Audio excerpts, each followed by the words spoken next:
Kata Allah Subhanahu wa taala, "Qul ya ibadiyalladzina asrafu ala anfusihim la taqnatu min rahmatillah innallaha yaghfirud dzunuba jami'a innahu huwal ghafurur rahim." Qul ya ibadi, wahai orang-orangku, wahai hambaku yang mereka melampaui batas, mengerjakan maksiat, menghardik orang tua, mencaci maki orang, minum khamr, judi, semuanya maksiat-maksiat yang sudah dikerjakan kita, Allah panggil sekarang. Qul ya ibadiyalladzina asrafu ala anfusihim, wahai hamba-hambaku yang kalian kemarin-kemarin telah melampaui batas. Melampaui batas ini banyak maksiat-maksiat semua Pak yang kita kerjakan. Hanya satu dosa yang Allah nggak bisa maafkan. Apa yang nggak bisa dimaafkan oleh Allah? Hubungan antar manusia. Jadi kalau kita punya salah sama manusia, harus datang ke manusia itu dan kita minta maaf sama orang itu. Tapi kalau kita nggak mau minta maaf sama orang yang kita caci maki, maka nggak bisa kita tobat kepada Allah Subhanahu wa taala. Kira-kira ada nggak yang nggak ngerasanin orang, Bu? Pasti, kita dimanapun pasti ngomongin masalah orang. Tapi itu nggak bisa tobat, Bu. Ibu harus datang ke orang itu, jumpa, minta maaf. Tapi kalau urusan sama Allah Subhanahu wa taala, maksiat, minum bir, judi, semuanya masih Allah bisa maafkan.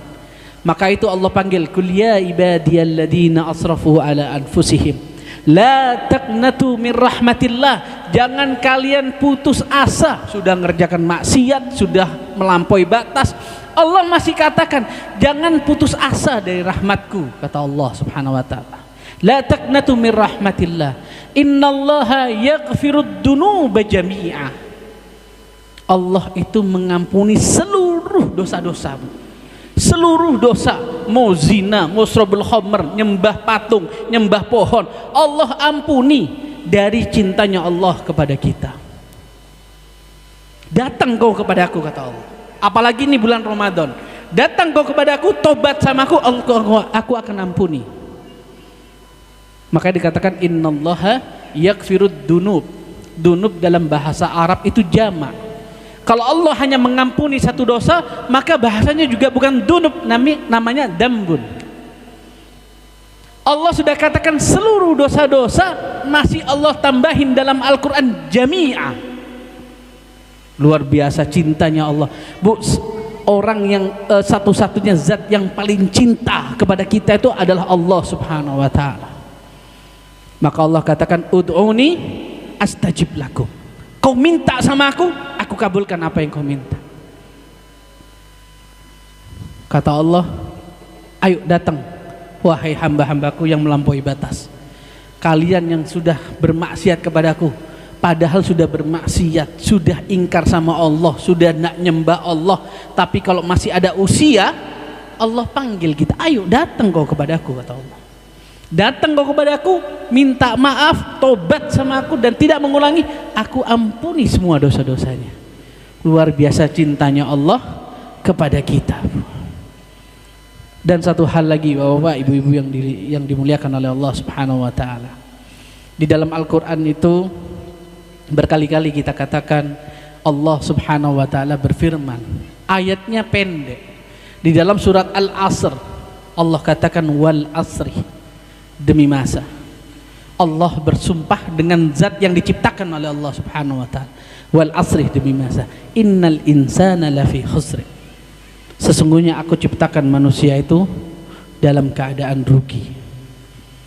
Jadi Allah ciptakan kita ini dalam keadaan merugi. Kalau nggak mau rugi, kata Allah Subhanahu wa taala, illal ladzina amanu, kecuali orang-orang yang beriman, wa amilus solihat, dan beramal soleh, wa tawasaw bil haq, saling, ini kuncinya, Bu, wa tawasaw bil haq, saling menasihati dalam kebenaran, wa tawasaw bis sabr, saling menasihati dalam kesabaran. Maka itu Imamuna Imam Syafi'i rahimahumullah mengatakan, lauma anzalallahu hujjatan ala khalqihi illa hadhihi surah lakafathu. Kata Imamuna Imam Syafi'i, katakan seandainya nih Allah turunkan surat wal asri saja, nggak usah 30 juz, wa tawasaw bil haq wa tawasaw bis sabr. Lakafathu. Cukup asal orang mau menerima nasihat dalam kebenaran dan nasihat dalam kesabaran. Sampai-sampai Imam Syafi'i mengatakan cukup. Kalau itu masih nggak cukup sama manusia, manusianya yang luar biasa. Maka itu Bapak Ibu-ibu yang dimuliakan oleh Allah Subhanahu wa taala, seorang malaikat cemburu kepada kita. Malaikat cemburu sama kita waktu Allah Subhanahu wa taala ciptakan manusia ini sebagai khalifah fil ardi, sebagai pemimpin di bumi ini. Kata malaikat, ya Rabb, bukankah kami ini sudah cukup kerjaan kami tiap hari berzikir kepadamu ya Rabb? Kok masih mau ciptakan manusia yang kerjaannya hanya membuat kerusakan di bumi ini? Tapi indah jawabnya Allah. Aku tuh lebih tahu daripada engkau yang tahu. Maka itu dunia yang diciptakan asasnya dasarnya karena Rasulullah Sallallahu Alaihi Wasallam yang akan Allah ciptakan sebagai penerang di bumi ini. Maka itu Nabi Sallallahu Alaihi Wasallam mendapat mukjizat yang namanya Al-Quranul Karim sebagai pedoman kita. Bu, tidak ada pedoman yang paling lengkap selain Al-Quranul Karim. Jangan pun kerjaan-kerjaan yang berat, masuk kamar mandi aja dituntun oleh Al-Quran, oleh wahyu kita, yaitu sunnah nabawiyah, yang itu wahyu. Apa kerjaan yang nggak ada, yang Islam nggak ajarkan, semuanya lengkap. Maka itu di haji wada, haji yang terakhir Nabi SAW, Nabi katakan di dalam Al-Quran melalui firman Allah Subhanahu wa ta'ala, al-yawma akmaltu lakum dinakum wa atmamtu alaikum ni'mati wa raditu lakumul Islam madinah. Al-yawma, pada hari ini, haji wada, haji terakhir Nabi SAW, al-yawma akmaltu lakum dinakum, pada hari ini telah kusempurnakan dinul Islam ini bagimu, wa atmamtu alaikum ni'mati, dan aku berikan nikmat Islam ini bagimu, waraditu lakumul Islam madinah, dan aku ridho Islam ini sebagai agama.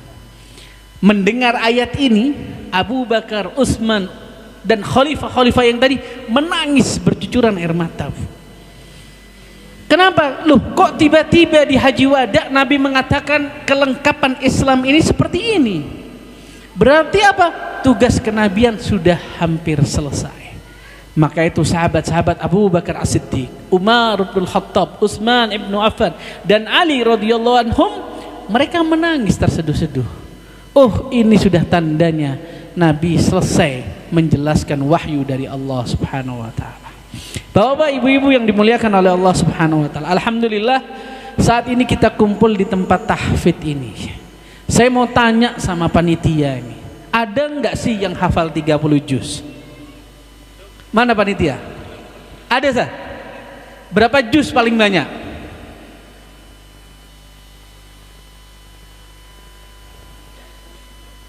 Ada 15 juz?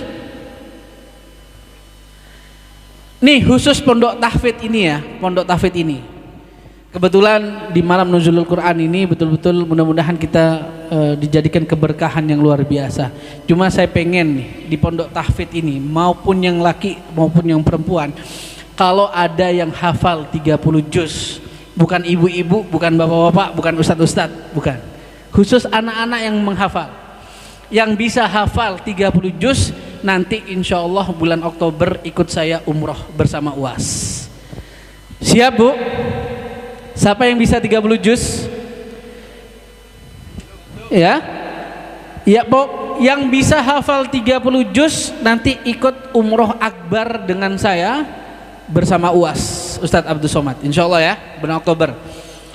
Tapi khusus yang ngaji di sini ya, yang di sini. Bapak-bapak belum. Kalau bapak-bapak di, aduh saya sudah yakin. Apalagi ustadz-ustadz yang di sini. Aduh, 32 juz malah. Yang 30 juz bisa siap 30 juz, insya Allah Oktober ikut saya umroh tanggal 15 Oktober, umroh akbar kita. Bagi yang 15 juz nanti ada voucher dari saya. Jadi kalau ada abah umiknya mau berangkat umroh, saya kasih harga 1/4 harga aja. Tapi jangan gratis Bu ya. Yang gratis itu yang berilmu Bu. Yang gratis itu yang hafal Quran. Saya pengen yang hafal Quran saya ajak bertetangga dengan Nabi Sallallahu Alaihi Wasallam. Kalau dari tadi kita bersolawat di sini, saya pengen ajak solawatnya di depan makam Nabi Sallallahu Alaihi Wasallam. Jadi kalau kita sudah ziarah sering, Masya Allah tabarakallah, ziarah sering, kali ini saya pengen ajak ziarah langsung ke Nabi Sallallahu Alaihi Wasallam. Kita doanya di samping Nabi Sallallahu Alaihi Wasallam, agar kita nanti kelak dapat syafaatnya Nabi Sallallahu Alaihi Wasallam. Dan berdoanya langsung di raudhahnya Nabi Sallallahu Alaihi Wasallam. Raudhah itu kata Nabi SAW, bainal baiti wal mimbari raudhatun, antara rumahku, makam kuburanku dengan mimbarku itu di tengah-tengah adalah raudhah. Raudhah itu adalah taman surga.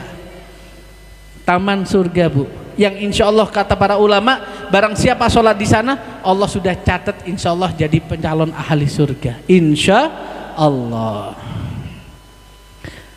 Saya minta panitia ya, langsung digenjot ini santri-santrinya yang hafal ikut saya. Berapa orang, Beb? Nggak mau berapa orang, berapa saja yang hafal ya. Yang hafal langsung ikut. Syukur-syukur ya, 1 bulan, 2 bulan, 3 bulan ini bisa bukan hatam ya, bukan hatam tapi hafal. Nanti tesnya itu 1 ayat 2 ayat aja, tapi saya nggak bocorin surat apa ya. Jadi kalau sudah hafal 30 juz dalam waktu dekat Oktober siap berangkat umroh dengan saya insya Allah, di paket 14 hari ya insya Allah. Ini santriwati, santri lakinya mana? Ini ada yang hafal 15 juz? Belum ya, belum. Insya Allah mudah-mudahan di Ramadan kali ini yang paling terpenting ya saudara-saudaraku, bapak-bapak yang ibu-ibu dimuliakan oleh Allah, jangan sampai Al-Quran itu hilang dari dada kita. Jangan sampai Al-Quran itu hilang dari dada kita, karena Al-Quran itu dusturuna. Al-Quran itu kelak nanti di yaumil akhir Allah akan angkat Al-Quran itu. Barang siapa yang tidak pernah menghafal Al-Quran, selesai hidupnya. Maka itu tidak ada kata terlambat. Berapa juz yang kita hafal, insya Allah Allah akan kasih keberkahan kepada kita. Bapak, ibu-ibu yang dimuliakan oleh Allah Subhanahu Wa Taala, mudah-mudahan momentum nuzulul Quran ini betul-betul Allah Subhanahu Wa Taala, apalagi di syahr Ramadan ini, betul-betul Allah ampuni semua dosa-dosa kita. Allah berikan keberkahan kita, Allah lancarkan rezeki kita, Allah anugerahi anak-anak kita itu anak-anak yang soleh dan soleha, dan itu harus diminta. Dan Allah jadikan desa Sukosari ini menjadi desa yang makmur, desa yang aman, desa yang tentram, desa yang semua masyarakatnya kaya-kaya, nggak ada yang miskin-miskin lagi. Amin, Allahumma amin. Mungkin itu aja dari kami. Marilah kita berdoa kepada Allah Subhanahu Wa Taala agar semua yang kita laksanakan Allah terima, agar puasa yang kita kerjakan Allah terima, agar dosa-dosa kita dihilangkan, dihapuskan, dibersihkan oleh Allah Subhanahu wa taala. Innallaha malaikatahu yusalluna 'alan nabi ya ayyuhalladzina amanu sallu 'alaihi wa sallimu taslima. Allahumma taqabbal siyamana, Allahumma taqabbal ruku'ana, Allahumma taqabbal sujudana ya dzal jalali wal ikram. Rabbana hab lana min azwajina wa dhurriyyatina qurrata a'yun waj'alna lil muttaqina imama. Ya mukallibal qulub ثبت قلوبنا على دينك وعلى طاعتك. ربنا آتنا في الدنيا حسنة وفي الآخرة حسنة وقنا عذاب النار. وصلى الله على سيدنا محمد وعلى آله وصحبه وسلم. سبحان ربك رب العزة عما يصفون وسلام على المرسلين والحمد لله رب العالمين. بحرمة الفاتحة.